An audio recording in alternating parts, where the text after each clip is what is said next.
Hello and welcome to the podcast, A Year of Bach. My name is Evan Goldfein, and today I'm welcoming Alexandra Nepomnyashchaya. Alexandra is a Russian-born keyboardist, now based in Amsterdam. In early 2026, she released an excellent album of Bach on the harpsichord. It's called Transformations, and it was released on the Lin label. And it features Bach's adaptations of other composers' works, including Marcello and Vivaldi. Alexandra's playing on this album is exciting throughout. There's a constant sense of being pulled forward along with the music, a nice sense of pace. So today we'll talk to Alexandra about her thoughts on Bach as an arranger and the different virtues of harpsichord and piano when playing Bach, and how to choose the right tempi when the scores don't tell you what to play. So Alexandra, welcome to the podcast. Thank you for having me here. It's a great opportunity and chance to speak again about Johann Sebastian Bach. Yeah, we get to play it a lot, but we should speak about it. We got to talk about it. Well, yes, absolutely. So all keyboardists are introduced to Bach in their early studies. Were you drawn to his music in the very beginning? Well, I started to play piano when I was 4.5, and I actually carried on until I was 16 only with piano playing. And then when I was 16, I started to play harpsichord and carried on playing Bach on piano and harpsichord too. And then it was joined by organ and clavichord as well. I think the music of Bach always comes with me, and it's great to have it along. What's drawing you to perform Bach on the piano versus the harpsichord? I mean, it's a choice that you have. There's so many beautiful recordings on both instruments, but you chose to record this on harpsichord. What drew you particularly? Yeah, well, I personally think that music by Johann Sebastian Bach can and actually should be played on any musical instrument. That's, the one famous Russian pianist, Sviatoslav Richter. The greatest. The greatest, yes. In one of his interviews, so he said that music of Bach is like fresh spring water that cleans and refreshes our ears. And I think that is very, very right sentence to say about we all need music of Bach. And as I grew up listening to the recording of Bach, mostly played on piano, so I was exposed only to piano until I became 16. And among those recordings were, of course, the greatest Sviatoslav Richter, as well as Marie Yudina, the quite important pianist. She studied around the same time as Shostakovich. And of course, Glenn Gould was a big hero for all of the pianists, and still he is absolutely genius. Yeah. And then, of course, you can agree or disagree with his interpretations, but it's absolutely incredible, the ability, how he hears music, how he hears all the complex polyphony which Bach writes.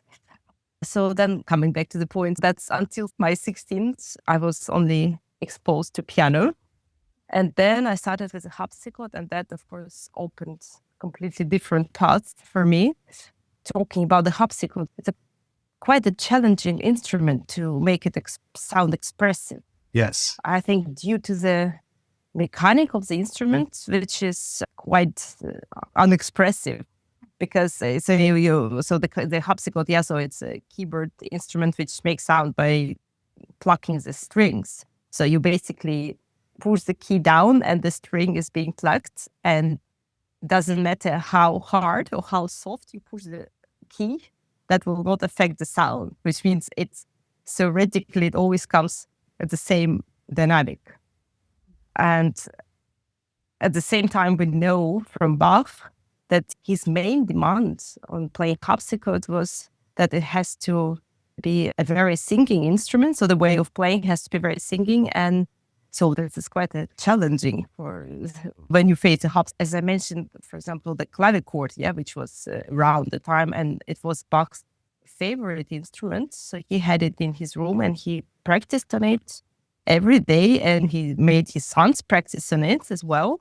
And they all loved it because of completely different nature of the instrument. That's a very expressive instrument. So the clavichord, so it's like a small, very, very quiet version of piano. So you press the key and the small metal piece, which is called tangent, hits the string. And it stays there until you press the key, which means you can not only do the dynamic of the instrument, but you also can affect the dynamic while you're on the key. So it's the only keyboard instrument which you can make vibrato on. That is very, very specific. Of course, it's not a concert instrument, but just with this knowledge of the expressivity and dynamic, so I think we have to really try and transform it into harpsichord as well. And so with the harpsichord, of course, we have different tools how can make the music be expressive, not only by using different registrations or manuals. This is one of the tools, but not the main one. I think that... Right. So if you can't really create any kind of dynamic range, does it make you play more with rhythm and placement of the notes? Does that become a more important part of your expression? So I think the length of the notes is extremely important. So, for example, when we have to play a polyphony, even if it's only two voices, so we have to make a difference between the sound in one voice comparable to another one. And so we manipulate it with the length of the notes and also with the timing, which is crucial and very, very important. But I personally believe so that when I play harpsichord, I have to imagine dynamic much stronger and much more precise than if I would play it on the piano, because there is nowhere to hide. So while playing harpsichord, so with the piano playing, we can hide behind the beautiful sound, behind the pedal. So you can change the dynamic range, and that means that the note placement may be less emphasized, or whether you get a run exactly right, because if you're pedaling and all these notes are holding together, you have this beautiful chordal shape that's coming around. And with the harpsichord, it's just stark and only have one choice. Yeah. Yes. And so we have to use lots of over legato, which is very important to make the sound as long as we can, and to make this difference with the lengths of the notes as well as timing, but also to know exactly what is the phrasing, what we want to say, and so what is the dynamic. And I think that harpsichord, is a still a live instrument, so it sort of listens to your imagination a lot. Because when I play, so if I imagine dynamic, even if I don't do anything like theoretically, but I feel that the instrument reacts on this and somehow follows that line, which is great. I've noticed that sometimes a harpsichordist will, as opposed to piano, maybe roll the notes a little more on a chord, so it creates a little more length, so they're not hit exactly the same time. Is that a strategy that you use when you're thinking of harpsichord versus piano? Yeah, so I think you can totally use it on the piano too. Mm-hmm. And we know that they use it a lot, like also in the 19th century. Yeah, so it's a music of Beethoven.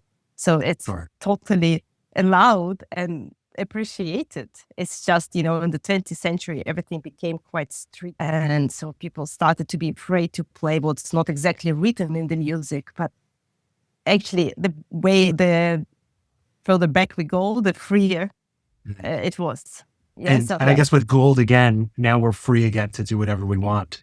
And was he an inspiration? I don't hear a lot of Gould in your playing, but for better or worse, right? He was his own thing, and that's great. Exactly. Yes. So did that kind of freedom that he showed do you think that we're all kind of children of Glenn for that freedom that he was creating? Well, in a way, yes. But I think when the harpsichord came back and with the Leonhard generation, it was quite strict still. And so it's now that I feel that it's releasing again and that people play both piano and harpsichord.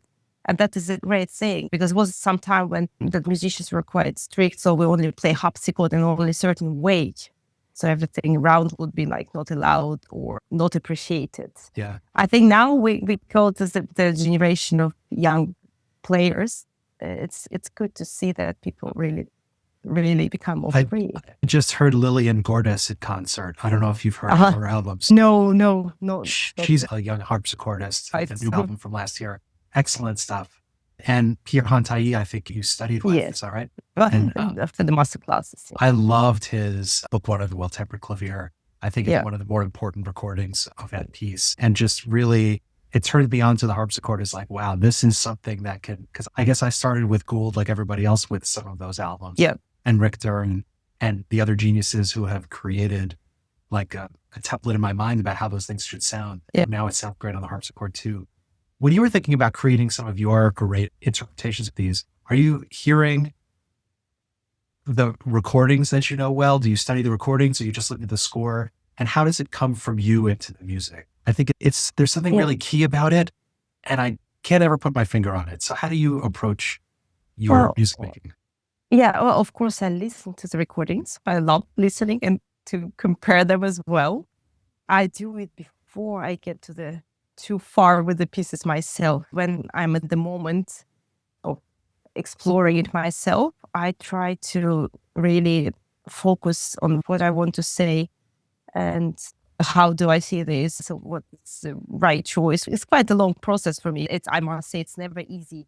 I struggle a lot, and it's like, with the musical ideas and, is it right tempo or is it too fast or too slow? And then I change lots of things. It's a long process for me, which I love because I love practice, I must admit. So I feel really that I rest with my soul when I practice. It's a kind of meditation for me. So when you come up with you play it and then you're growing along with it and the tempo can change or the dynamics can change or your thoughts about it can change. Is that from repetition? And do you feel like you're understanding the music better? Is it integrating with other songs that you want to have on the album? How are those things developing over time as you're iterating your interpretation?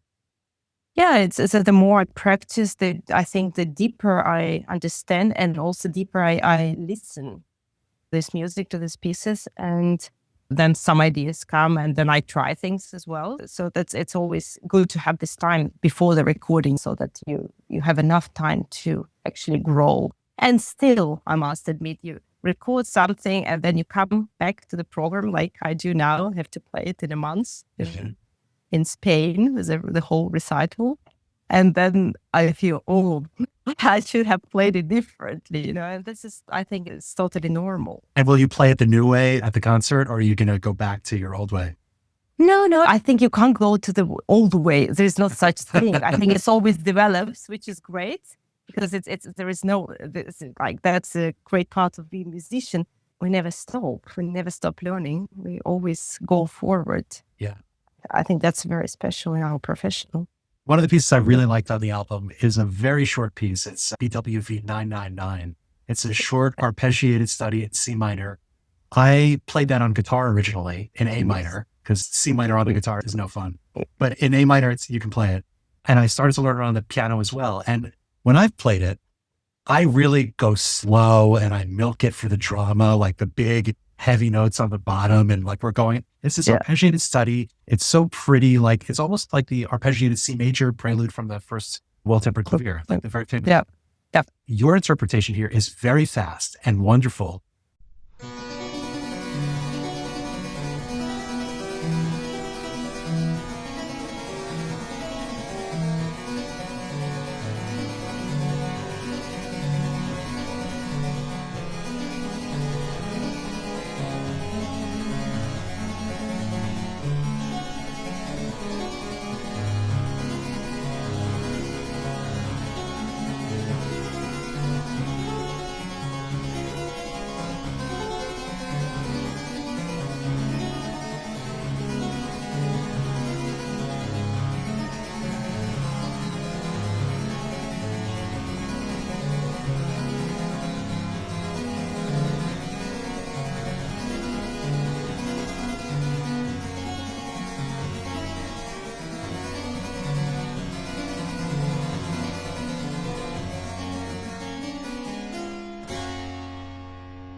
And, I've listened to a lot of other recordings of the piece before. The keyboardist Walter Gieseking, I think is his name. He also plays it extremely quickly and the fastest that I've heard it, but yours is also very, very fast. So, I mean, can you hear it as like this really languid, lush piece with like you really enjoying all the arpeggios also, and you chose to move it quickly, which also works, but it's a very different kind of feel. I'd love to hear how you came to that interpretation.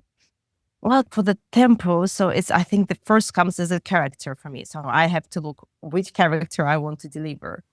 So the tonality is a very important thing for me because I actually remember all the music, but with the tonalities, I never remember numbers, but I know exactly which keys it in. So it's just something probably because I have an absolute pitch and I very much connect music with that. So every key means something for me and for my ears.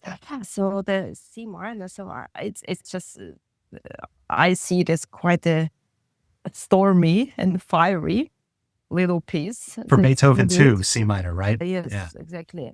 And also the important thing, I think, the harmonies, how quickly harmonies change. And if you notice that if this small prelude, the harmony changed either every bar or every second bar. So which is quite a long time for the harmony. So that also helps me to understand, okay, I want to see the line within the harmony. I don't want it to be stuck on the C minor for 2 bars without dynamic. So because you're on the harpsichord, going back to that. The harpsichord, right. Yes. So I need to see this dynamic development and within, and the harmonies are very, very important for everything. There's like one note towards the end that changes everything in that piece. Like it moves you from minor into this major key. And he kind of hints at it. I love this about Bach. He'll sometimes hint at it that it might be coming. And then he brings you there and he changes the harmony. And then suddenly you find yourself in the new key altogether. In this program that you created, there's a lot of pieces of Bach as an arranger. And he's arranging other composers' works for keyboard. And I think about that a lot as him studying, right? And he's presenting that to us, but there's this craft to what he's doing too. When you were looking and learning these pieces, did you also refer to the originals? Did you study those at all?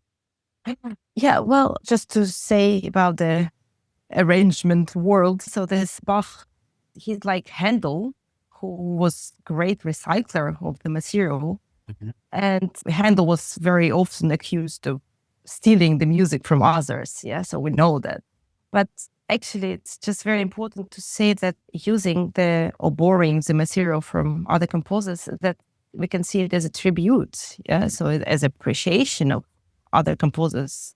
And of course, Bach is far more adventurous and creative than I think nearly every composer from his time. So those 2 concertos, which I play on the CD, so the arrangement of the violin, Vivaldi concerto, and the famous oboe concerto by Marcello. I know the original pieces. I listen to them, of course. That is very important for me as well, to hear what's happening in the original version. And then once I know, I open the music of Bach, and then the surprise comes because the music sounds louder and more amplified in Bach's version than comparable to the orchestra version. And that's a paradox because you play just a harpsichord, but it sounds louder, more intense. There's so much going on, things. I don't think Vivaldi and Marcello would ever imagine those concertos to sound that full. Do you think that that's the arrangement of the notes that he has, like the way that the notes are stacked up, and are there different harmonies? How do you think that he achieves that? So he's following the harmonies quite strictly, I think, but he adds so many extra lines, so many intensive chromatic lines, and the texture becomes so full. It's never just the translations of the originals. So he changes the material into something glorious new. Even he does it with his own pieces. We know from his Passions, with the Matthew and John's Passions, because he performed that not once. And by performing them second time, he changes things. He adds things or changes them. It's always different. And with the concertos, it's the same thing. I think the texture becomes so rich, so many decorations he writes, and even improvisation is also, you can find the improvisational language there as well. Yeah. It's unbelievable. It's how joyful and the character becomes. Yeah. The Adagio from the Marcello Oboe Concerto is a very famous piece, and also one of Bach's absolute masterpieces that everyone should know. I actually started the theme song from my podcast, I'm playing it on the keyboard. It's the first, Yeah. it's just, it's a magic 4 minutes of music. What were your personal reflections of that? What do you remember of that? What are some of your favorite interpretations of it? Oh, the interpretation. It's hard to say, but I would, when I have one of the favorite recordings of Bach played by the amazing pianist Alfred Cortot, and he has this recording of the second movement of the Harpsichord concerto, keyboard concerto with the orchestra, which is in F minor, and he plays the second movement arranged by himself only for piano. Okay. And it's, you can find the recording. It's in the collection. I will link to that. Absolutely. It's from 1948. And this is a magic for me because there's so much. I mean, it feels like he's in the room with you. The music really speaks to you. The robot is so natural and it's so sincere and touching. That's the feeling I wanted to create in this second movement of Marcello concerto as well. So I think it's so touching. At the same time, it's quite a simple melody. So so that's the simpleness and humanity. So I think that's a very important guideline for me. I think in my favorite recordings of anything, you are hearing the interpretation of the individual self of the player, but also that there is something more to it. They have something to say about it. And they're communicating their personality somehow through this interpretation. And also, it has to resonate with me that I like their personality almost, that they're coming up with something. You can have a very well played interpretation of something that just does not meet my taste. Yeah. And there's always a magic to figure out how are you going to connect with that particular performer. I'd love to know about some other performers that evoke that sense for you. I mean, and how they may relate to one another. Because we've talked about Cortot and Gould so far, and Richter, and these are very different sorts of players who are all amazing in their own ways, and which is weird, right? How do we like all of those three? That doesn't necessarily mean, like, I don't understand that. So I'd love to hear what you think about that. How come we connect in certain ways with these very different sorts of interpretations? Well, I like to listen to many very different performers, so I never get stuck on one person or like one recording, because I think it's dangerous. Because otherwise there is a danger that you try to copy someone and you can't do that. Oh, that's a professional danger for you, right? You can't. Yeah. No, yes, because you have to be yourself still. And I have a few names which also in the harpsichord world, which the performers who I admire, and they are completely different from each other. So it's also Andres Steyer. So it's a big, important figure for me, because I took a few lessons with him, private lessons, and it's such a deep, honest approach, which I appreciate so much. So it's quite a strict approach as well, so that because he sees the things a certain way and sometimes doesn't allow it to be so flexible. But this honesty about music and going to the truth to find what is, what Bach wanted to say, I really do appreciate it a lot. I think it's a bit in my system, because when I started to play piano, I used to have lessons with my father, and we could sit 3 hours just to get to this truth and musical meaning of the composer. So I think I quite appreciate and love this approach.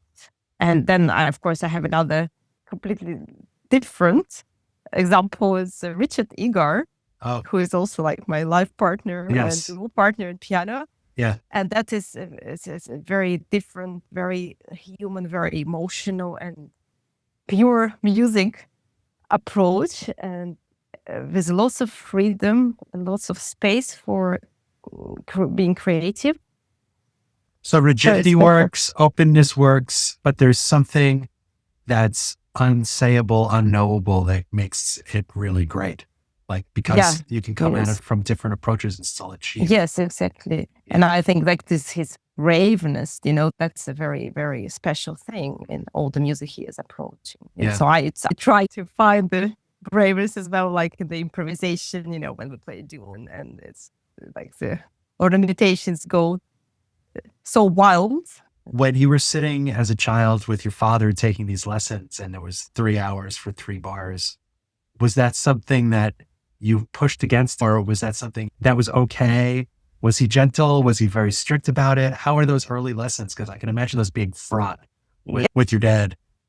Yeah, I think I didn't have a choice, honestly, Yeah. because I started to play piano when I was 4.5, but my sister already played for 2 years piano. So I was inside of this world already, and I loved it. I loved her, listening to her playing piano.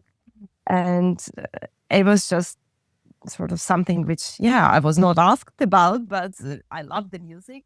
It was tough.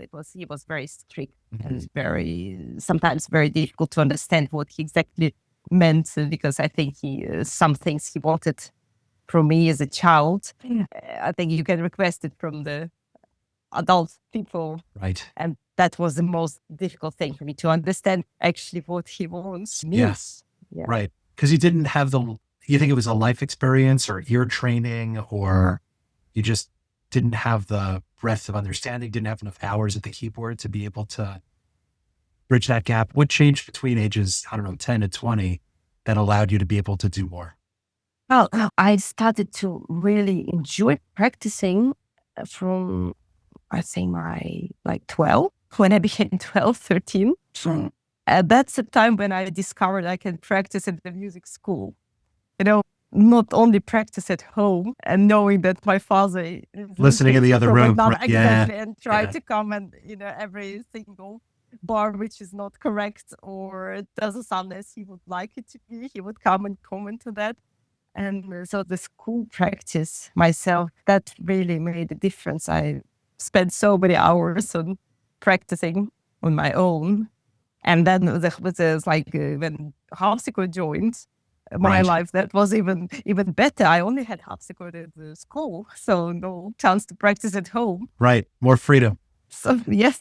Were there particular composers at that age that hit you more like, oh, I can now go over there and I can play Tchaikovsky if I want to, if that wasn't welcome at all? How did that go?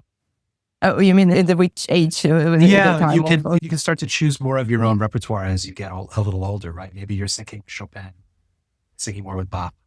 Well, I must say that I played Bach from the beginning, so from the very early age. And so I remember absolutely enjoying playing the inventions and the symphonias in 3 voices, and later on French suites as well as English suites. And somehow I always had a very warm relationship with music of Bach.